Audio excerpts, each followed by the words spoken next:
Cette athlète française de haut niveau vient d'être sponsorisée par OnlyFans. Et dans son post Insta, elle précise « Ce que vous ne trouverez pas de nudité, pas de contenu sexuel ». OnlyFans a intensifié sa stratégie de sponsoring sportif en France depuis fin 2025, début 2026. Dès 2024-2025, la plateforme britannique a commencé à sponsoriser des joueurs français, notamment en tennis, Alexandre Muller et Chloé Paquet. À l'échelle mondiale, OnlyFans vise des athlètes actifs sur les réseaux et n'évoluant pas dans les sphères les plus lucratives du sport. Il est difficile d'estimer le nombre total d'athlètes français sponsorisés par OnlyFans. Certains l'affichent dans leur bio Insta, d'autres pas. Stratégie a contacté le service presse de la plateforme britannique mais n'a pas obtenu de réponse. La quasi-totalité des athlètes sponsorisés par OnlyFans sont étrangers. Canada, États-Unis, Royaume-Uni, Allemagne ou encore Brésil. La plateforme joue beaucoup la carte du personal branding. Donc elle propose aux athlètes de partager du contenu exclusif, des coulisses, d'avoir des échanges avec leurs fans,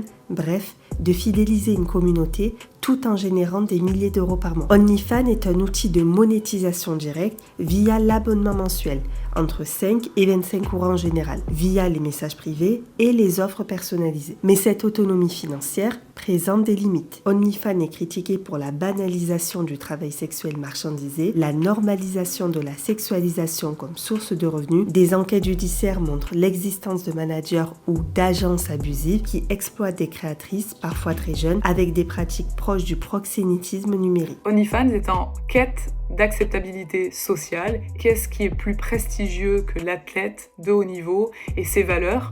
Donc, c'est pour ces raisons que depuis quelques années, on voit OnlyFans qui associe et qui contractualise des partenariats financiers avec des athlètes. Le storytelling est le même. OnlyFans va vous aider à rendre votre saison plus facile, va la financer et réaliser finalement votre rêve de devenir athlète professionnel. L'athlète ne prend pas en considération l'impact qu'elle peut avoir sur une jeune génération. Il faut bien se rendre compte, et c'est des études qui ont été menées, qu'aujourd'hui, une petite fille ou un petit garçon qui va regarder un athlète faire la promotion d'un service ou d'un produit va entre 2,5 et 4,9 fois plus acheter le produit dont l'athlète fait la promotion. Il n'existe pas d'appel d'offres public à notre connaissance. OnlyFans doit sûrement contacter directement les sportifs ou via leur agent, manager ou entraîneur. OnlyFans pourrait aussi être mandaté par une agence pour multiplier les contrats de sponsoring